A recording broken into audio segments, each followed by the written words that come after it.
Hey everybody, this is Tommy Habeeb and welcome to Celebrity Battle for the Green. You know, today I'm going to give you some tips on how to make birdies. And I'm not just talking about birdies on the golf course. Don't laugh, Michael. I'm telling you, he's going, Tommy, make birdies?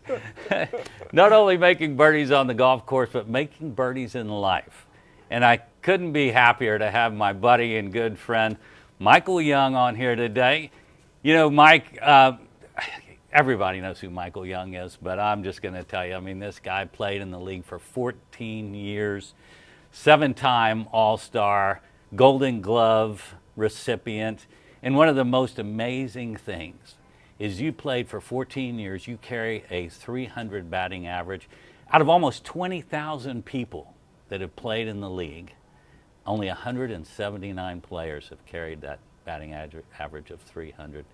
You've got to be so proud of that. Yeah, thanks, Tommy. First of all, thanks for having me on, man. You know, you called to see if I do this. I drop everything for you, man. You know that. Oh, he's stroking me pretty good early on before we hit the ball. I'm a rope-a-dope before we start playing. But no, I'm really happy to be here, especially when you kind of outlined everything that we're going to do and talk about and for good causes. Yeah, and so, but first of all, so this guy not only played in the league for 14 years, had this amazing career, but that wasn't enough. He had to go get his black belt. What was it, in jiu-jitsu? Yeah. So back when I kind of started messing with it, even while I was an active player, didn't tell any of the teams that I was playing for that, didn't tell the Rangers, the Phillies, or the Dodgers that it was something I was kind of doing on the side. Then I really kind of hit it full steam when I was done playing, and really only kind of backed off a little bit when COVID kind of hit and the gym was kind of uncertain. And but it was huge for me. I needed something especially when I stopped playing. I knew I couldn't recreate the competitive nature of being in the major leagues, but I wanted something that could kind of come close to it, right? And in a lot of ways, doing kickboxing and doing jiu-jitsu was even more so, especially when you're getting tuned up in the mug a little bit. Then you think it's even more competitive. But I love every minute of it. I'm a huge fan of the sport, and it's always going to be a part of my life. Well, there's a lot of hugging going on and grappling in jiu-jitsu, isn't there? Or am I missing that? Yeah. I mean, I started with straight kickboxing and doing karate, and it was, keeping range and learn how to use your hands, feet. And I got in better shape. I was way more flexible, which you have to be to, kick people in the head. And then we started, learning in the school I was in. It became kind of a hybrid program. So once you hit about halfway home towards black belt, grappling becomes a big part of it. And that's when I started diving into that portion of it. So I was kind of worried about you. You retired, and then all of a sudden we would go places, and you're black-eyed, beat up. I'm going, is Christina, you're just hanging around the house too much, or what? She's popped you a few times? You remember that? I think we had something for our kids. There was something the kids were doing. I showed up, and I had a thing on my eyebrow. I had a bit of a black eye.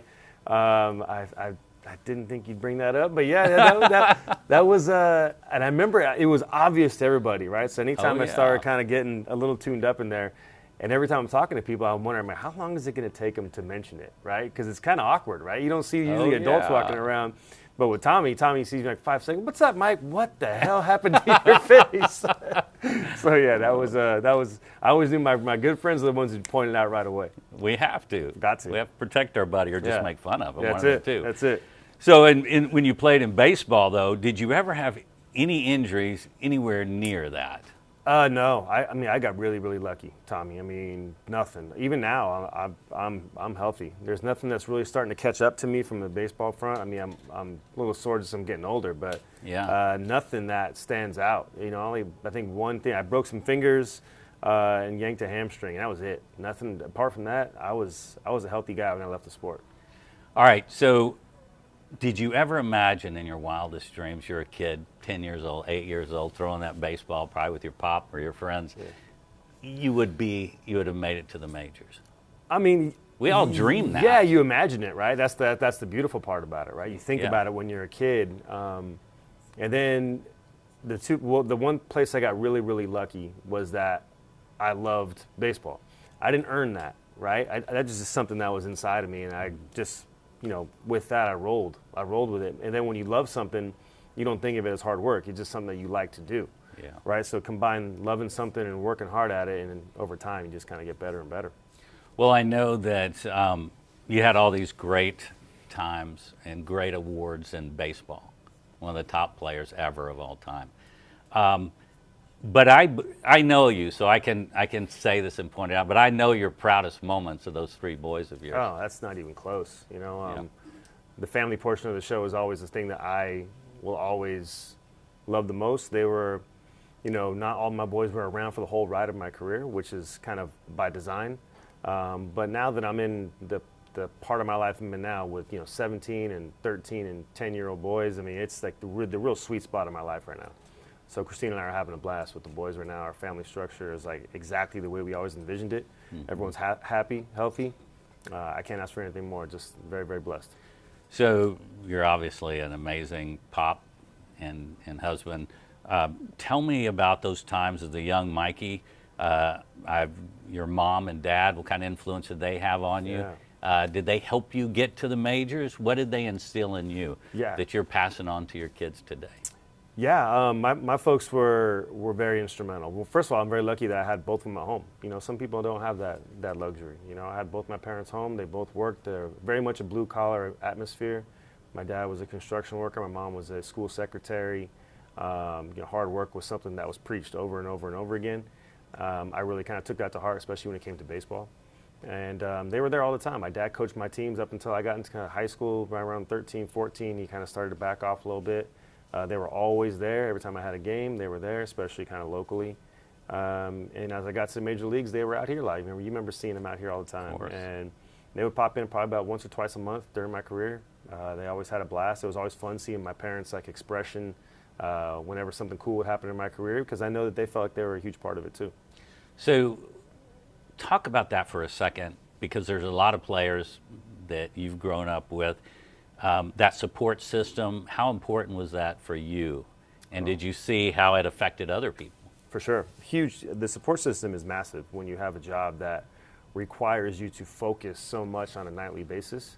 You can't have any outside distractions or it will affect your game.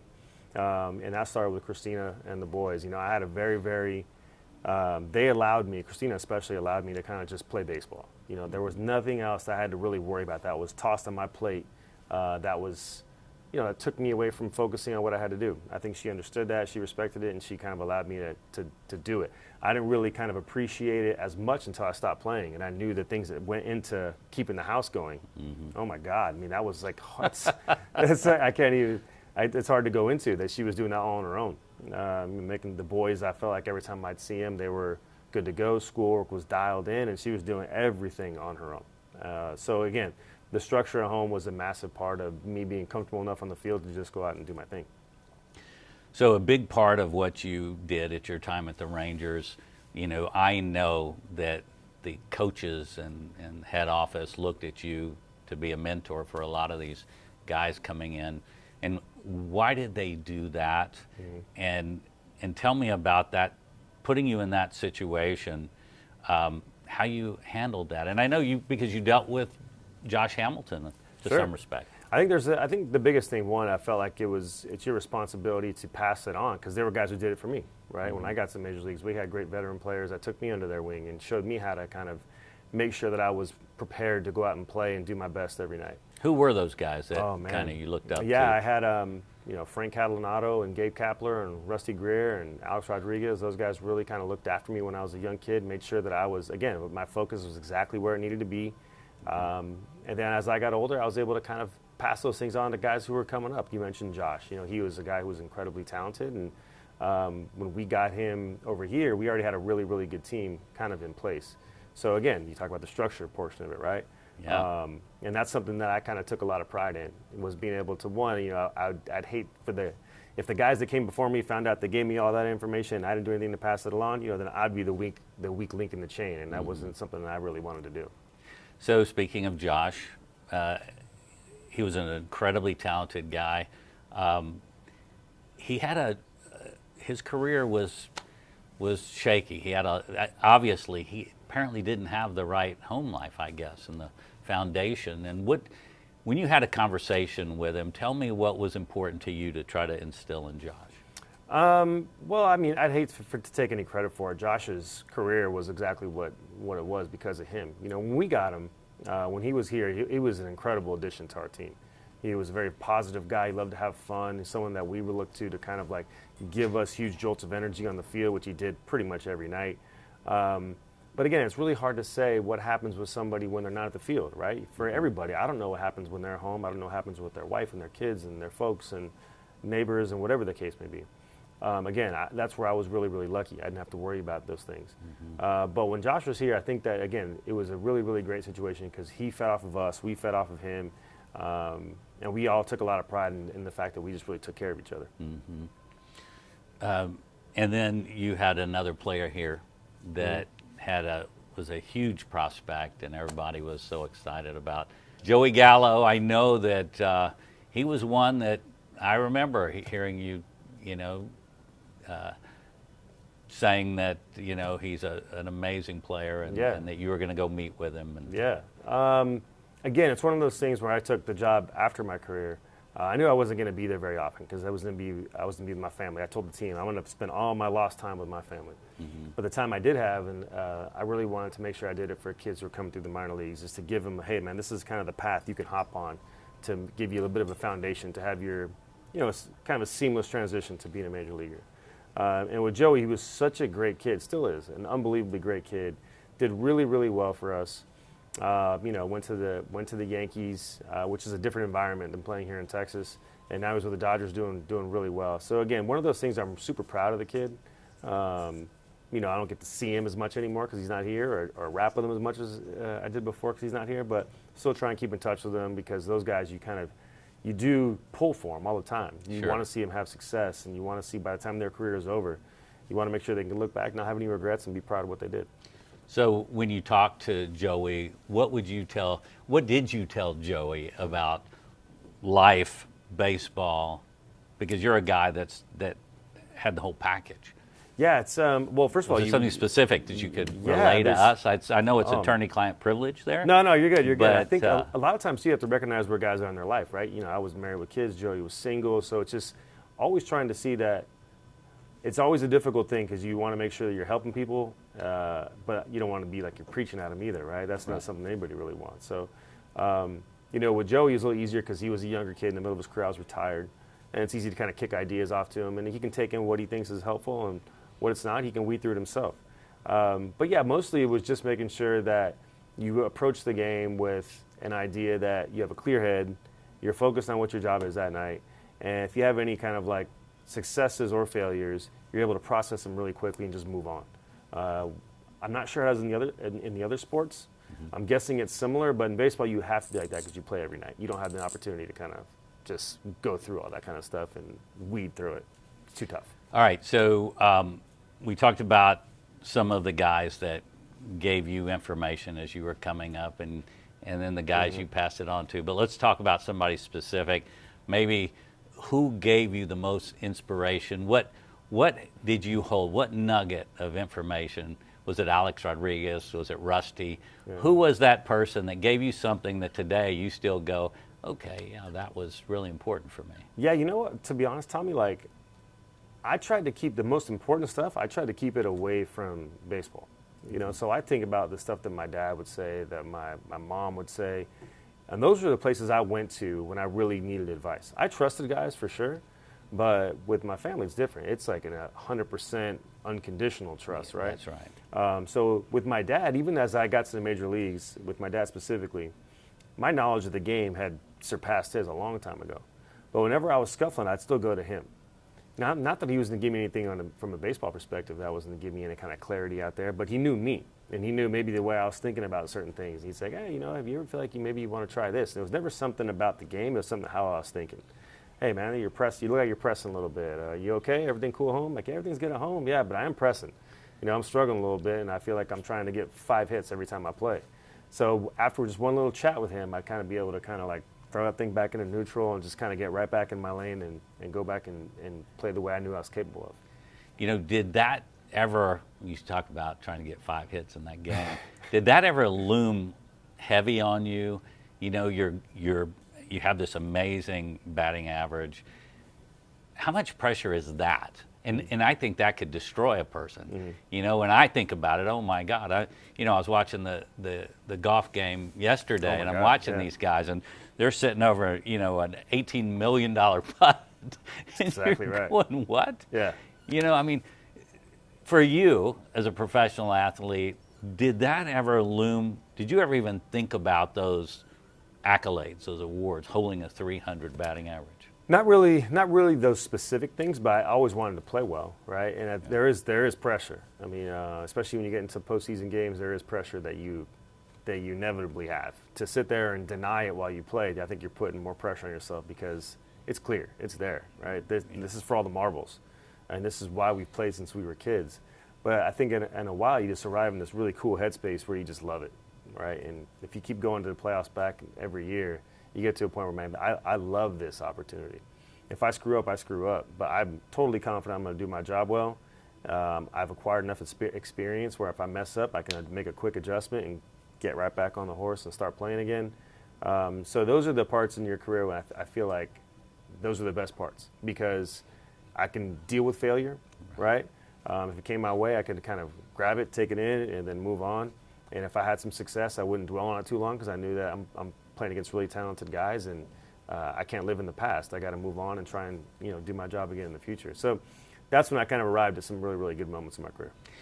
That is, I guess it has to be true too, because we all feel that pressure. Even that 10-year-old gets up on the mound or stepping up to the plate, he's under that pressure.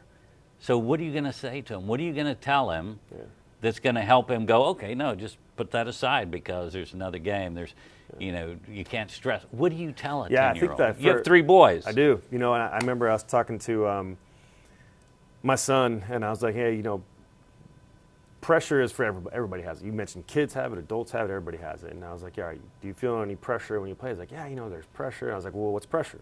And I was like, well, he basically, without being able to say it, it's the fear of failure, the fear of messing up. I was like, well, how do you get past the fear of messing up? I was like, you have to be confident. Well, how do you get confidence? You have to work really hard. I'm like, and that's, whether you're playing baseball, you're in school, or you're living life, that is the one constant that you have to have. You work hard and you care about something and you really dive on in, all this other stuff down the road kind of gets ironed out. So, once you get that, it's kind of like you take a test as a student. I gave him that little analogy. Yeah. If you study tonight and the teacher, you got your pencil, the teacher passes out your test and you're ready, do you feel pressure? He's like, no, of course not. I'm ready. I'm like, be ready. Be ready in everything you do. Be ready. Yeah, then you can just go do it, right? If it goes your way, great. It was supposed to.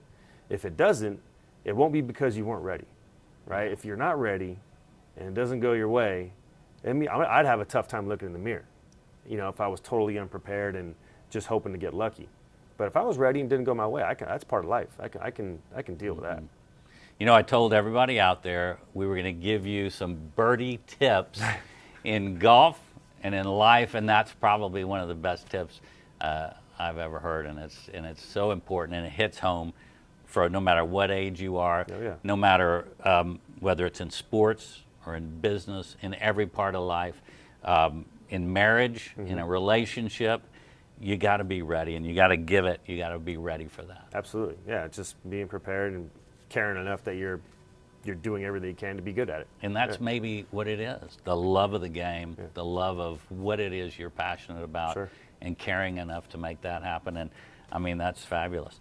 I really appreciate all these wonderful nuggets of life and baseball. It's so important, and for you to spend some time with us here. But you understand why we're here. Yep. We're here.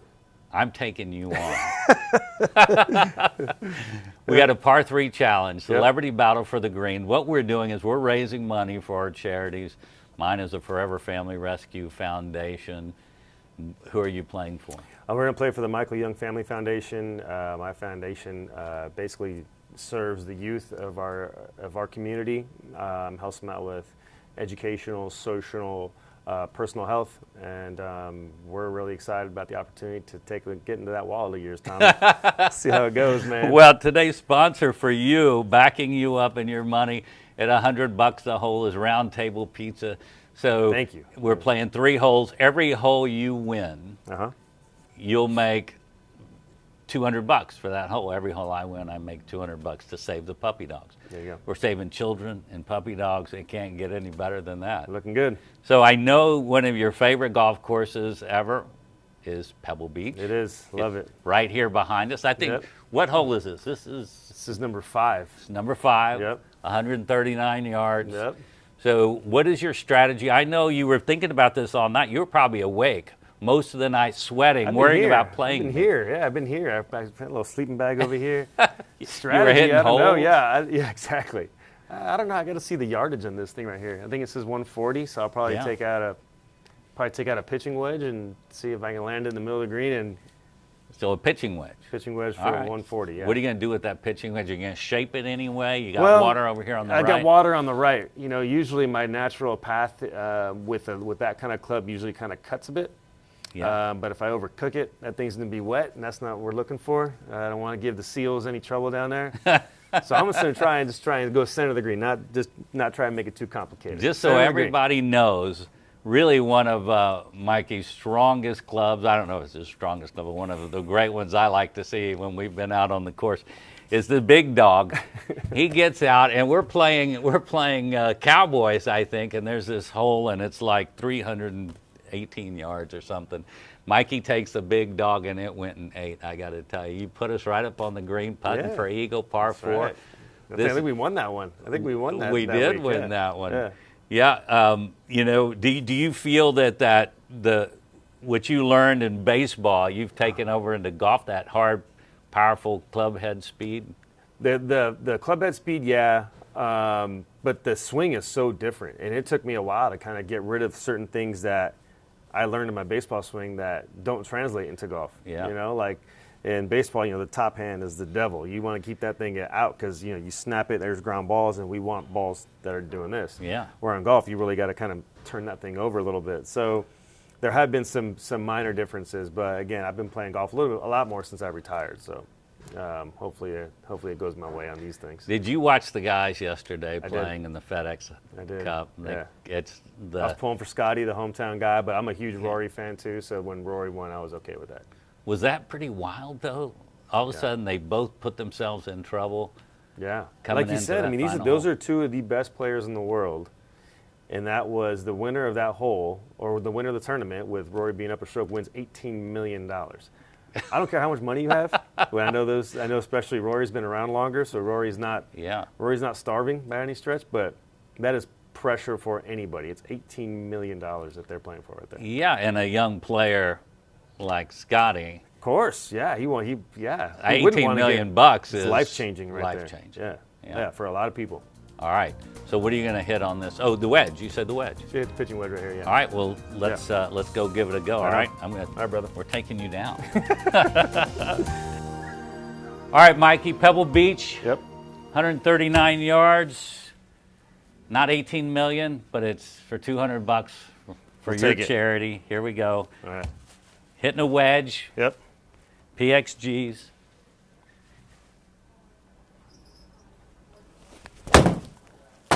Uh-oh, Tommy, we overcooked it. Stay up, baby. Overcooked it, Tommy. Oh. All right, well, let's see well, it's completely out of bounds, so. It's not looking good. I think if you're on anywhere safely on the green, I got work to do now. You're 33 yards to the hole. All right? Okay. So all I got to do is beat 33 yards. Beat that. I don't know. Okay. I'm going to hit a wedge as well. And we're going to see if we can. I mean, see all the pressure, $200, and you're hitting it in the ocean. You're a California boy. I know, man. This is right up my alley. I thought you would own this one. All right, here we go. For the puppy dogs. Come on, Tommy. Uh-oh, that might be in the hole. Tommy, get all over that thing. Oh, in the trap. I'm short. Sorry, you're still looking better than me, though. How far are you 24 that's yours. yards. All right, Mikey. 1-0. All right, buddy. Tommy. Sorry. Okay, player one, 103 yards. Come on up here, Mikey. Okay. You got 4 different wedges to choose from. What are you gonna do? Oh, this is the hole. Yeah, it is. Let's see here. I'm gonna try and now hit this guy. 103 yards, hole number 7. This is the picture hole, right? Yep. For Pebble This is Beach. the best hole ever. Signature hole. What's the wind typically like here? I've hit this is like a 55 that you have in here. Yeah. I've hit a 52 before, and I've hit a 5-iron here before, depending on the wind. My gosh. Yeah, I've played there twice. Beauty of this today, there's no wind. That's so I'm right. going to let you fire away. Okay. You got your 55. Yep. Michael Young. Oh, that looks good. It's got to go, though. Oh, my God. Yeah, short again. You just, that time it looked like it was just a little half swing. I know. You didn't take a cut at it. I know. All right. I was worried I would go in the drink. You're young and strong, so you can take this 55, 103. I might have to go the 51. Let me take this 51 wedge. That's smart. And it looks like the pin's all the way in the back. Looks Is like it's that in like the a back. split level? Yeah. Typically? Yeah, yeah, you can kind of see it right there in the Yeah, front. the ridge? Mm-hmm. All right, 51, 103 yards. Oh, my watch almost came off. Go. Looks like you're looking good, Go. Tommy. Oh, my I God. think it still has me. Look at I'm way over there. I don't know, 18.1 yards. I think you got, like, you can see me back here. Yeah, you're 21 yards. Damn. All right, Mikey. Just get one so I don't owe you all kinds of money, huh? Okay, well, that's right. You're down $200. Yeah. Forever Family Rescue Foundation is up 400. It's hard This for me to is get, it. it's hard This for is me to the get last mad. one. All right, Mikey. 182. Pebble Beach, hole number 17. This is a beautiful hole. Great hole. But it's 182. What are you Yeah. going to do here? So We'll I would talk- usually hit an 8-iron, but I'm hitting a 7 because for some reason I'm short on everything right now. So I'm going to hit this 7. Well, it's early yeah, today. Exactly. All right. PXG 7-iron, Michael Young. 182. Look at that shot. Oh, my gosh. And there's the 8. And there you you should have hit the 8. Oh, man. Oh, my gosh. Look, total distance 198 yards. You're 17 yards from the hole. Yeah, okay. Look, that's pretty good right now. Okay. You know, God knows what Tommy's going to do. See, the beauty of this, I can say, yeah, I've already beat him 2 out of 3, the great Michael Young. You're playing loose. I had nothing to lose today. Dang it. Nothing to lose. I can't wait to tell the boys. All right. Oh, no, that ain't even going to get there. Caught it fat. God, that was a At bad least swing. at least I salvaged it, Tommy. I got one. You got it, my brother. There it is. Enjoyed it. Thank you, brother. $200. Michael Young Foundation. It was fun. Thanks so much, man, for coming out. This has been Thank you, Tommy. this Had has been a time. great one, and I appreciate you spending time with us, telling us a little bit about you and, Appreciate you, brother. and your family and how important they are to you in baseball. It's You got been it. Great. Thanks Good to so see you, much brother. again. Good, man.